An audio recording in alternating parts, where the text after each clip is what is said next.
السلام علیکم ورحمۃ اللہ وبرکاتہ۔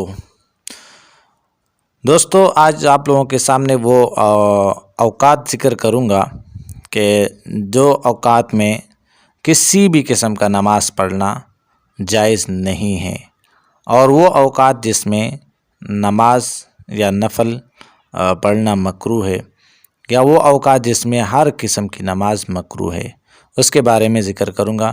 کیونکہ اکثر ہم لوگوں کو یہ معلوم نہیں ہوتا کہ اس وقت جو ہے نا ہم نماز پڑھنا ہمارے لیے جائز ہے یا جائز نہیں ہے، اور نماز ہمارے سے قضا ہو جاتی ہے تو ہم اس نماز کو کس وقت پڑھیں۔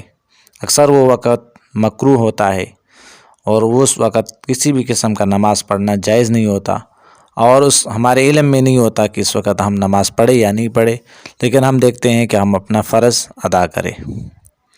تو اس لیے آپ لوگوں کے سامنے یہ ذکر کروں گا۔ ویڈیو کو پورا ضرور دیکھیے گا تاکہ آپ لوگوں کے ذہن میں علم میں اضافہ ہو اور ذہن میں یہ بات بیٹھ جائے۔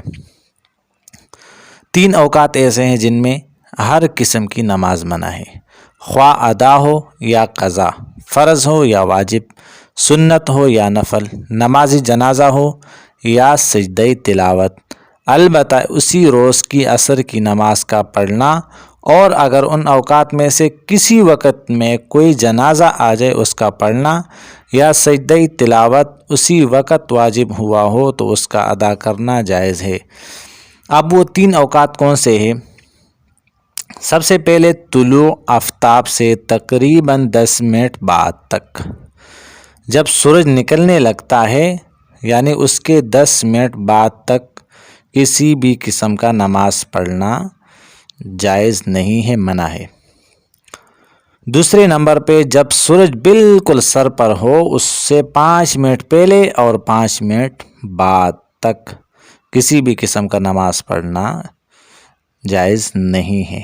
اور وہ وقت کون سا ہوتا ہے؟ جب سورج بالکل سر پر ہوتا ہے، آدھا دن ہوتا ہے، یعنی آدھا دن گزرا ہوا ہوتا ہے اور آدھا دن رہتا ہے، تقریباً 12 بجے سے اوپر جو ساہ کا ٹائم ہوتا ہے، اس ٹائم جو ہے نا جب آپ کو یہ نظر آنے لگے کہ جو سورج ہے وہ بالکل سر پر ہے، تو اس وقت یعنی 5 منٹ پہلے اور 5 منٹ بعد تک کسی بھی قسم کا نماز پڑھنا جائز نہیں ہے۔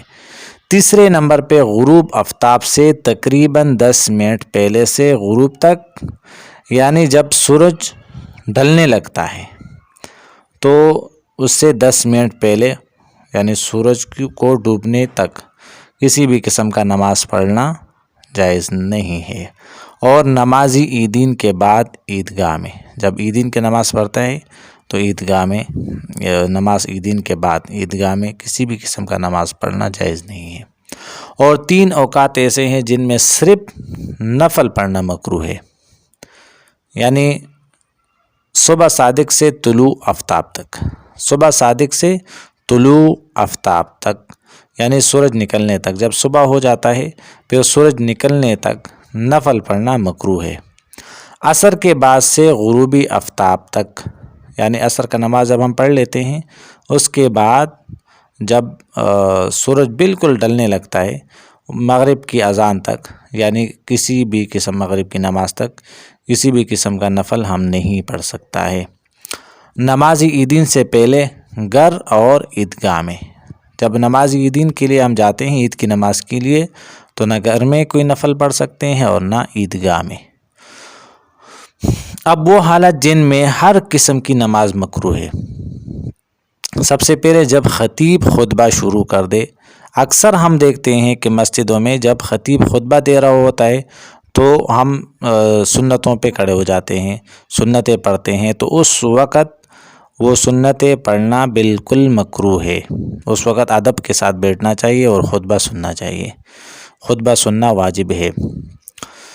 اور چھوٹے بڑے پیشاب کی حاجت کے وقت اور ہوا خارج ہونے کے اندیشے کے وقت، البتہ اگر نماز قضا ہو رہی ہو تو پھر اس حالت میں نماز پڑھنا مکروہ نہیں ہے۔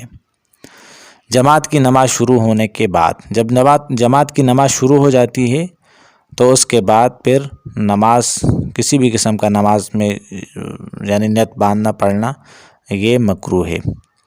اگر فجر کی 1 رکعت ملنے کی امید ہو تو سنتیں پڑھی جائے۔ افضل یہ ہے کہ گھر ہی میں پڑھ کر آئے، پھر جہاں تک ہو سکے جماعت کی جگہ سے علیحدہ ہو کر پڑھی جائے۔ مسجد سے باہر کوئی جگہ نہ ہو تو کسی دیوار یا ستون کی آڑ میں پڑھی جائے۔ اب یہ ہوتا ہے کہ فجر کی نماز میں ہم دیکھتے ہیں اکثر جو ہمارے ساتھی نماز کے لیے آتے ہیں، اب ٹائم ہوا ہوتا ہے جماعت کا، اور وہ ایسی جگہ پہ کھڑے ہو جاتے ہیں کہ ہر بندے کا اس کے سامنے سے گزرنا ضروری ہوتا ہے، وہ کہیں اور سے جا نہیں سکتا۔ تو ایسی جگہ پہ کھڑا ہونا، سنتیں پڑھنا، یہ بالکل مکروہ ہے، یہ نہیں کرنا چاہیے۔ اس میں دوسروں کو بھی تکلیف ہوتی ہے اور خود بھی نماز خراب ہو جاتی ہے۔ تو کسی ستون کے سامنے کھڑا ہو جائے یا بالکل ایک سائیڈ پر ہو کہ اس کے سامنے سے کسی کا گزر نہ ہو، کسی کو پریشانی نہ ہو، کیونکہ نماز کا ٹائم ہوا ہوتا ہے تو ہر کوئی اپنا جماعت میں شریک ہوتا ہے۔ اور اس میں پھر دوسرا مسئلہ یہ ہے کہ اگر اکثر یہ مسئلہ زیادہ تر درپیش آتا ہے، لوگ سنتیں پہلے پڑھتے ہیں کہ سنتیں ہم پڑھ لیں پھر جو ہے نا جماعت میں شریک ہو جائیں گے، اکثر یہ ہوتا ہے کہ جماعت بھی اس سے نکل جاتی ہے۔ تو اکثر ہمارا مقصد تو یہ ہوتا ہے مسجد میں آنے کا کہ ہم جماعت میں شریک ہو جائیں، لیکن اس میں یہ ہوتا ہے کہ وہ جماعت میں شریک نہیں ہو سکتا، وہ پہلے سنتیں پڑھ لیتا ہے۔ تو اس کے ذہن میں ہوتا ہے کہ میں سنتیں پڑھ لوں پھر فرض پڑھ لوں گا، اب رکعت تو میرے سے ویسے بھی گئی۔